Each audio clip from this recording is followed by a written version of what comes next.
Olá, iniciamos mais um programa Em Vista, Aprendendo com Quem Faz. Hoje vai ser um programa bem ambiental, bem em defesa do meio ambiente, com o meu amigo, pedagogo, professor Wilson Roderval Lopes Pereira. Poxa, lembrei, hein, Wilson? Porque é tão difícil de a gente, é só o Wilson Pereira, Wilson Roderval agora com o livro, né? Wilson, seja muito bem-vindo aqui aos estúdios da TV Osasco no programa Em Vista. Paulo, muito obrigado, agradeço muito essa oportunidade e você que é meu amigo de longas datas, né? Sim. Se eu falar que passa dos 20 anos... É verdade, Wilson, nós temos aí algumas corridas, algumas ações que já passam de 20 anos, né? O Wilson foi presidente do CEPEMAL, que é um conselho de meio ambiente, é uma associação em defesa do meio ambiente, hoje é vice-presidente, professor ligado às causas ambientais, né, em defesa do meio ambiente. Fomos parceiros em algumas andanças. Há mais de 20 anos, por exemplo, fomos conselheiros do CONDEMA, Conselho de Defesa do Meio Ambiente aqui da cidade de Osasco. Participamos também do Comitê da Bacia Hidrográfica do Baixo Tietê, salvo engano, e em alguns movimentos em defesa do Rio Tietê, com a Fundação Mata Atlântica, lá do Mário Mantovani. Aliás, encontrei o Mário esses dias, se ele nos assistir, um grande abraço, Mário. Ele é sempre um estimulador também das ações ambientais. Mas, Wilson, a gente pergunta, né, o que tem a ver um ambientalista num programa de empreendedorismo? Se não for empreendedor, se não tiver muita força de vontade, não se mantém nesse meio, né, Wilson? Porque não é fácil, não? Com certeza, Paulo. O empreendedorismo faz parte, porque é o empreendedor que vai poder comprar uma série de árvores aí para plantar, recuperar recursos naturais nesse meio ambiente, né?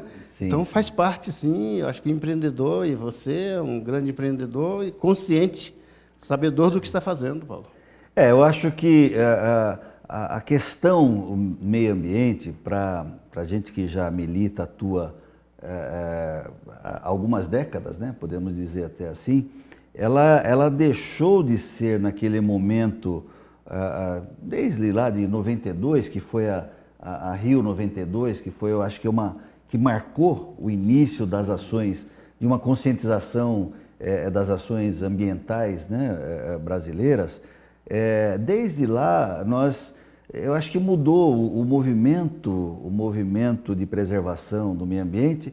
Eu creio que ele deva ter amadurecido um pouco mais, né, Wilson? Eu queria que você falasse um pouco a respeito disso, porque hoje as pessoas estão vendo aí a falta d'água num lugar onde nunca faltou água, né? Árvores, enfim, queria que você comentasse um pouco a respeito.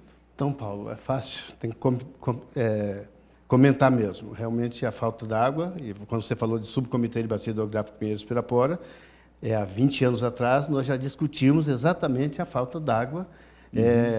O sistema Cantareira, já sabíamos que o sistema Cantareira iria cobrar realmente esse processo, falta d'água. Naquela época você plantava talvez 100 árvores, e das 100 árvores que você plantava, 90 era destruída por moradores, por pessoal que não tinha uma consciência. E hoje, na verdade, você percebe que as crianças ou o adolescente, eu me lembro que a gente saía aqui do Clube do Sargento, plantamos umas árvores em frente, e no outro dia o pessoal vinha para aquelas festas e quebrava tudo. Hoje você passa lá, você consegue ver já uma série de árvores ali. O pessoal vinha, fazia baile, festa e saía cedo quebrando tudo. Então hoje realmente a consciência, como você está falando, Paulo, está bem melhor. O pessoal hoje já está realmente sabendo da necessidade de preservar o meio ambiente, da necessidade de saber usar a água adequadamente, né, do processo do reuso da água, e na verdade é isso, Paulo. Porque nós imaginávamos lá que seria um bem infinito, né? Mas nós estamos vendo grande parte da água do planeta não é potável, né?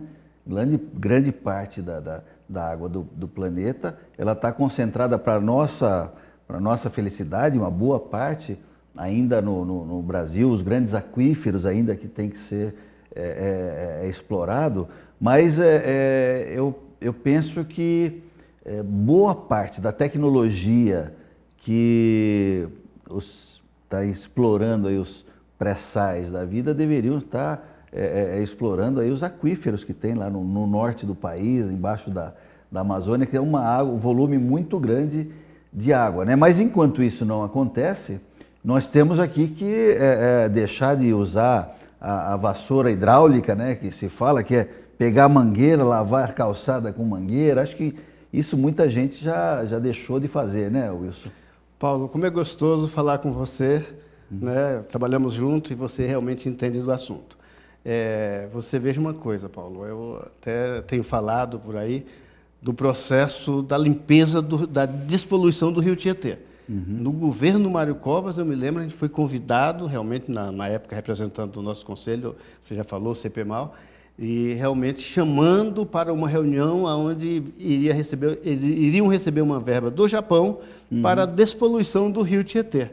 Falar em água, quanta água nós temos no Rio Tietê, que vem aí do Rio Pinheiros, e que é uma água que, pelo menos hoje se tratada, dá para reuso.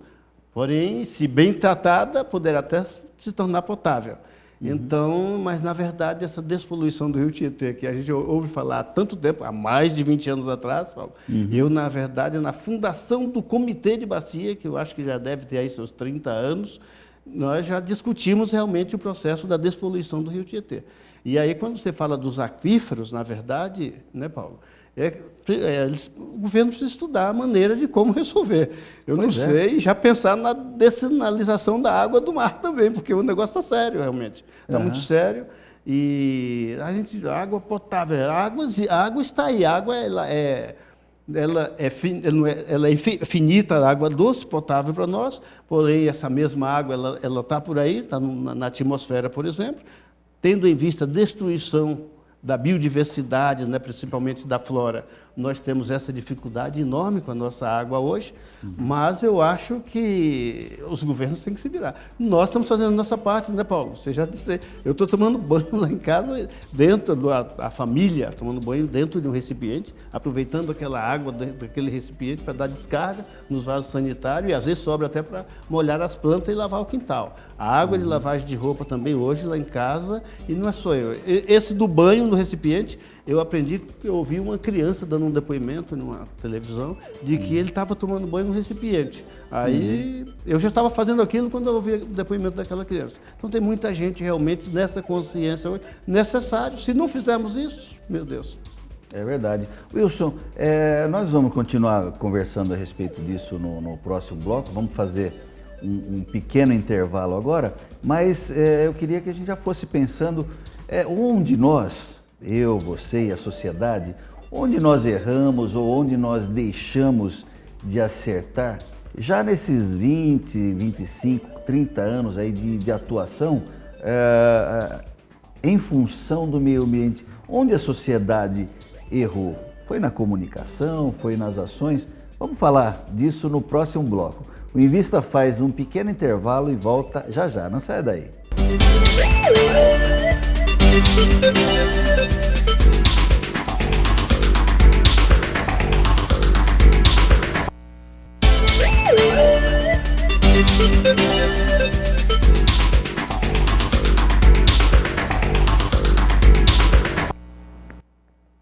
Voltamos com o programa Invista, aprendendo com quem faz.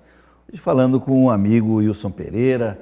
É uma pessoa que atua, milita na área de meio ambiente já há muito tempo. Chefe faz parte aí do quadro da Secretaria de Meio Ambiente aqui do município de Osasco e assim tem uma visão muito ampla das questões ambientais. Mas eu deixei no ar a pergunta no bloco passado, Wilson, para nós pensarmos e discutirmos aí com o nosso telespectador, onde nós deixamos de acertar, Wilson, nessa caminhada, onde a sociedade, no que a sociedade falhou em deixar chegar nesse nível, nesse ponto de falta d'água e tantas outras questões. Isso é só um começo, né? A natureza, ela ela está dando a resposta quando tem os tsunamis da vida, quando tem as tempestades, ela está dando uma resposta, às vezes, do que o próprio homem fez para ela, né? Onde nós erramos nesse meio tempo, Wilson? Então, Paulo, o homem se preocupou muito em construir as suas casas, em construir as grandes fábricas. E para construir a casa e as fábricas e as fazendas para os criatórios de gado, por exemplo, ele se esqueceu de, suponhamos, ele desarborizou uma grande área até para o plantio também de alimentos, né? Mandioca, milho, feijão, da alimentação, né? E aí ele se preocupou simplesmente em desmatar as áreas e não teve uma preocupação em um reflorestamento. Ele tirou recursos naturais essencial ao processo realmente do condicionamento do ar e não repôs.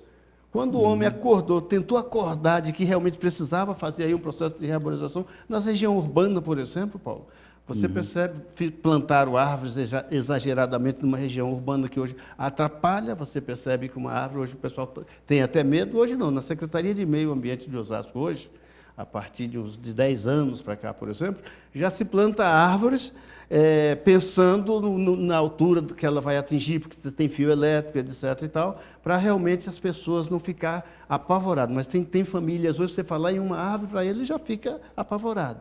Mas a necessidade de se plantar árvores com raciocínio lógico, árvores de pequeno porte, na região urbana também. Porque se construímos a nossa casa, temos que recuperar o possível, mitigar e recuperar o possível. E o pessoal, na verdade, os grandes industriários, quando começou, não teve esse pensamento de rearborizar, por exemplo. O negócio é, vamos fazer a nossa fábrica aqui. E sobrou um grande território naquela fábrica, fez um plantio. Então, aquela terra, suponhamos que com 7 anos, a terra cansa, uma parte da terra cansa. Então, tinha que plantar árvores naquela terra para que ela descansasse e usasse uma outra parte.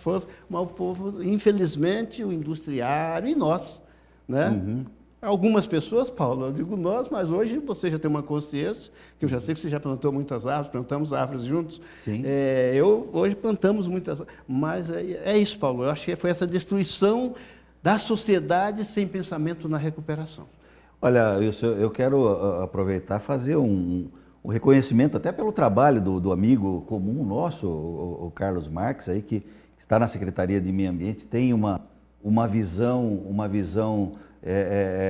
eu diria até que ele tem uma visão holística dos processos, né? E aí tenta encaixar, mas eu sei que sofre com a falta. É uma secretaria, por exemplo, ainda que às vezes nem é reconhecida pelo próprio poder, os poderes constituídos, né? Porque não tem aí os recursos materiais, às vezes, necessários para uma boa atuação, mas eu vejo que nos últimos anos vem melhorando muito isso, em especial nos parques, né? Eu acho o prefeito Jorge Lapas esteve esses dias aqui conosco e nós falamos, né, discutimos, falamos sobre os parques, né, que eles já melhoraram muito os parques que nós temos. Por exemplo, temos aquele parque da Fito, próximo da Visconde em Nova Granada, tem outros parques que estão surgindo na cidade que tem um cuidado, mas a própria população também poderia ajudar um pouco mais na conservação, né, Wilson? Paulo, você frisou uma pessoa que tem um compromisso muito sério realmente com a recuperação de recursos naturais, Carlos Marques. Trabalho com ele aí mais ou menos há uns 8 anos e, na verdade, ele tem compromisso. Ou seja, quando eu falei para você a respeito ali do clube dos metal em Osasco, quando eu falei para você, e aí você agora citou os parques, eu quero citar para você, por exemplo, e convidar você para visitar o Parque dos Metalúrgicos, que daqui a 6 anos, por exemplo, vai estar, é uma beleza de uma área recuperada, que daqui a 6 anos vai estar muito bom. O Parque do Jardim das Flores, ali realmente, na Fito, que você citou, Parque Chico Mendes, e vários outros, são parece que 10 parques hoje já. Aquele ali do Jardim das Flores, isso a gente se alegra, né? Porque é legal você, jovem, que está nos assistindo também, olha, faça essa experiência gostosa, plante uma árvore hoje, plante uma árvore e vai acompanhando.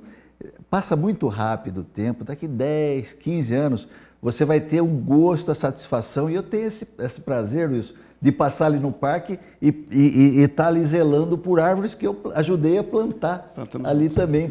Muitas nós plantamos juntos, né, Wilson? Então, esse cuidado deve ter mesmo a população e ter a consciência que a preservação ali não está preservando um patrimônio municipal, um patrimônio, está preservando a vida, né? Porque se imagina um nosso planeta cada vez mais sem árvores, nós temos que começar a pensar nisso, senão vai faltar água mesmo, não? Com certeza, Paulo. E quando você falou preservando a vida da biodiversidade. Quer dizer, a nossa vida e a vida dos seres, dos animais, né? Ave, aonde não tinha ave, às vezes até alguns bichinhos também de 4 patas, aonde não tinha os bichinhos de 4 patas. Então é realmente importantíssimo esse processo de preservar. Lembro que nós plantamos árvores junto ali no Jardim das Flores. Com muita satisfação que a gente lembra disso, né, Paulo? E você continua fazendo, continua incentivando. Paulo, esse trabalho que você está fazendo hoje aqui é um incentivo. Milhares de pessoas estão assistindo esse programa e são muita gente que não está assistindo agora, mas que vai assistir depois, com certeza. Né? Sim. E esse é o trabalho. Temos que plantar mesmo, temos que zelar, recuperar recursos naturais, chamamos isso de recuperar recursos naturais. E com certeza, se fizermos isso, seremos vencedores. Muito bem. Bom, nós estamos falando com o Wilson Roderval, Wilson que é amigo há muito tempo, é uma referência aqui na cidade, na região, com a preservação do meio ambiente. E o Wilson escreveu um livro, Todo o Sistema de Educação é Educação Ambiental.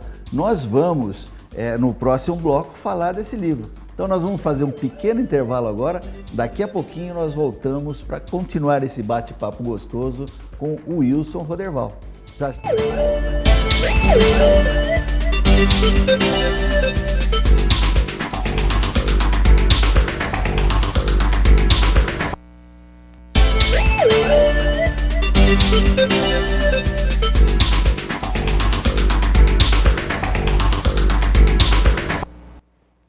Estamos de volta com o programa Em Vista, Aprendendo com Quem Faz, falando hoje com Wilson Roderval, que é professor, tem pós-graduação nos assuntos do meio ambiente, né, Wilson? É escritor também, tem um livro, está lançando um livro aí, Todo o Sistema de Educação é Educação Ambiental, e nós temos a alegria de trazê-lo aqui aos estúdios da TV Osasco para dividir com muita gente que está nos vendo essa hora. Wilson, vamos falar um pouquinho do seu livro. Paulo, muito obrigado por essa oportunidade. Realmente esse livro, posso fazer uma pós-graduação em Educação Ambiental, sendo especialista em Educação Ambiental, resolvi então fazer alguma coisa de fato para comprovar que a gente é especialista em Educação Ambiental. Se eu digo, todo o sistema de educação é educação ambiental, exatamente porque a educação só acontece no meio ambiente. O meio ambiente é o meio aqui onde nós estamos, o meio ambiente é a sala de aula, é o nosso lar, e então a educação ambiental só acontece no meio ambiente. O meio ambiente é o meio onde estão as coisas, né? Eu entendo o que você está dizendo, porque às vezes a pessoa fala, meio ambiente, mas meio ambiente a pessoa já pensa que é só a árvore, que é só o gramado, que é só... Não, meio ambiente é onde nós convivemos, né, Wilson? Vamos dizer, todos esses microsistemas, eles compõem o meio ambiente. E a gente consegue para preservar o todo, tem que ir preservando cada um deles, né? É assim que funciona? Como é que o pedagogo trata esse assunto lá na sala de aula? Então, Paulo, realmente o pedagogo, especialista em educação ambiental, hoje tem uma visão assim até um pouco diferente, né, Paulo? Estou dizendo que todo o sistema de educação é educação ambiental e propondo educação ambiental para a recuperação de recursos naturais. Então, eu estou chamando de recursos naturais o conjunto da fauna, o conjunto da flora e os minerais, sólido, líquido e gasoso. Então, esses recursos naturais, Paulo, uma vez degradado, trouxe problema ao meio ambiente. O meio ambiente é o meio onde nós estamos, essas coisas, a árvore é um ser vivo.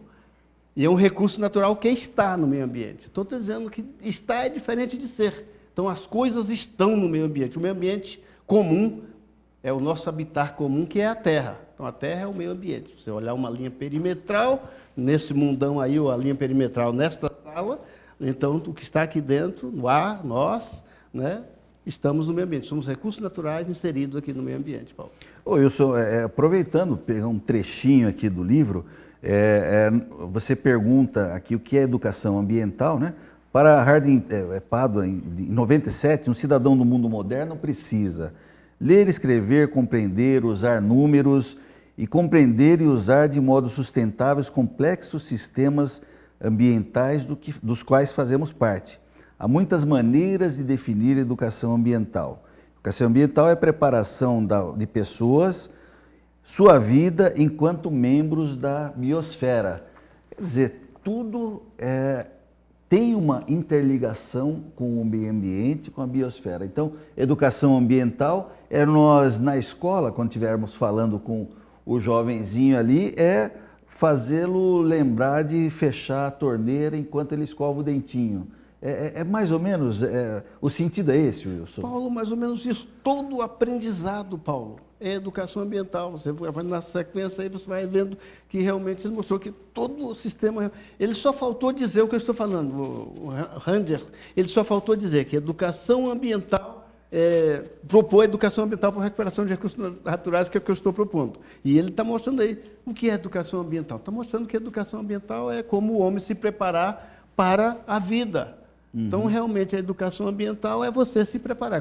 Todo o sistema de educação é educação ambiental. Por isso que eu digo, Paulo, e propõe educação ambiental para a recuperação de recursos naturais. E aí, quando alguém vai dar uma aula, vai falar, eu vou dar uma aula de educação ambiental, eu pergunto qual é a matéria, Paulo. Sim. No meu ponto de vista, é história, geografia, qual é a matéria? Agora, se ele diz, olha, eu vou dar uma aula de educação ambiental para a recuperação de recursos naturais.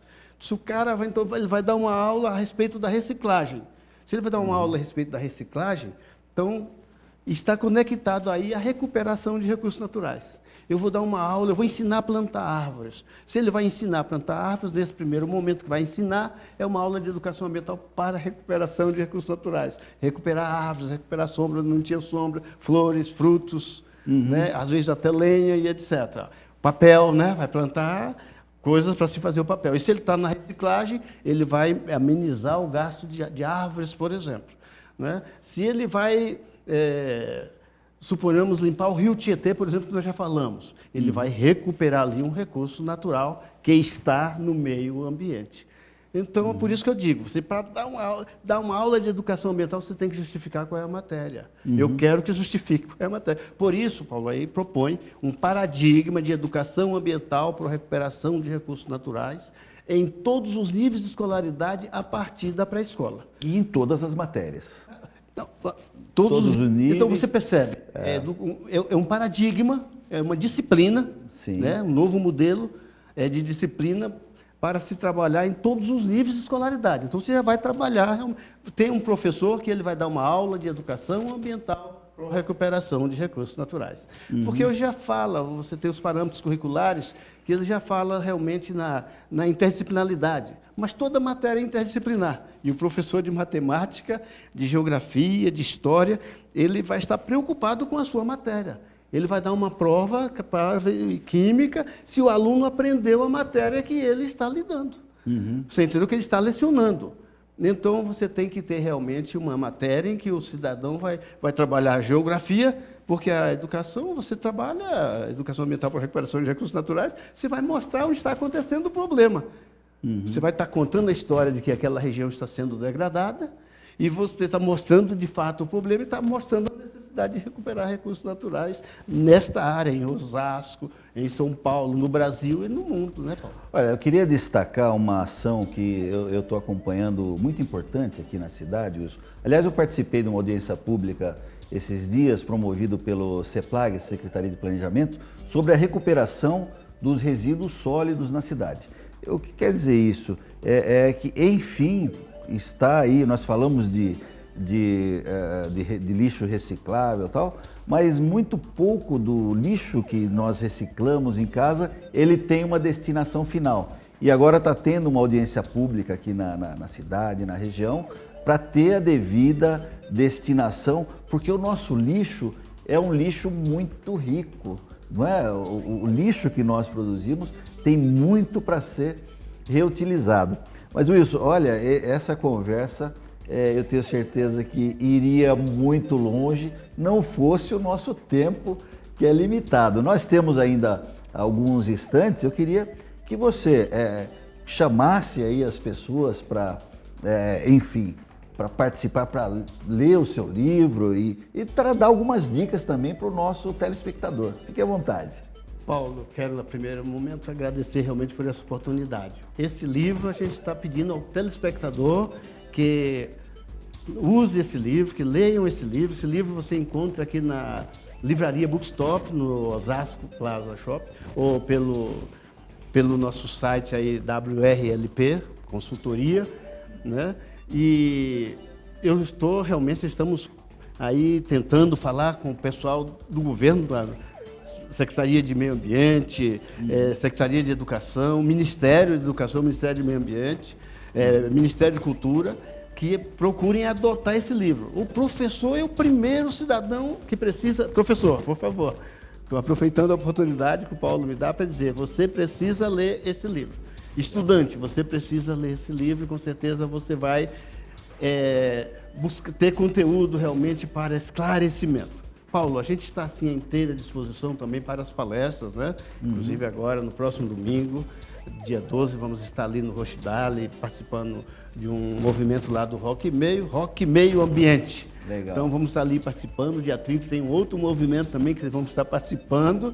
E a gente está aí, já temos feito várias reuniões. Minhas palestras estão assim à inteira disposição, estou à sua disposição para fazer uma palestra lá na Associação Comercial, né, com o pessoal. Estou à inteira disposição, Paulo, e quero realmente te agradecer muito e dizer que você está dando uma contribuição sine qua non para essa comunidade do mundo, porque eu tenho certeza que lá do outro lado alguém também vai ter a possibilidade de observar essa entrevista. Legal isso. Nós é que agradecemos a sua vinda, mas agradecemos em primeiro lugar a Deus que nos permite estar aqui conversando com você, entrando no seu lar, tentando levar um pouco de coisa boa nesse mundo que está meio difícil. Um grande abraço para você, o Invista vai ficando por aqui. Continue assistindo a nossa programação. Tchau, tchau.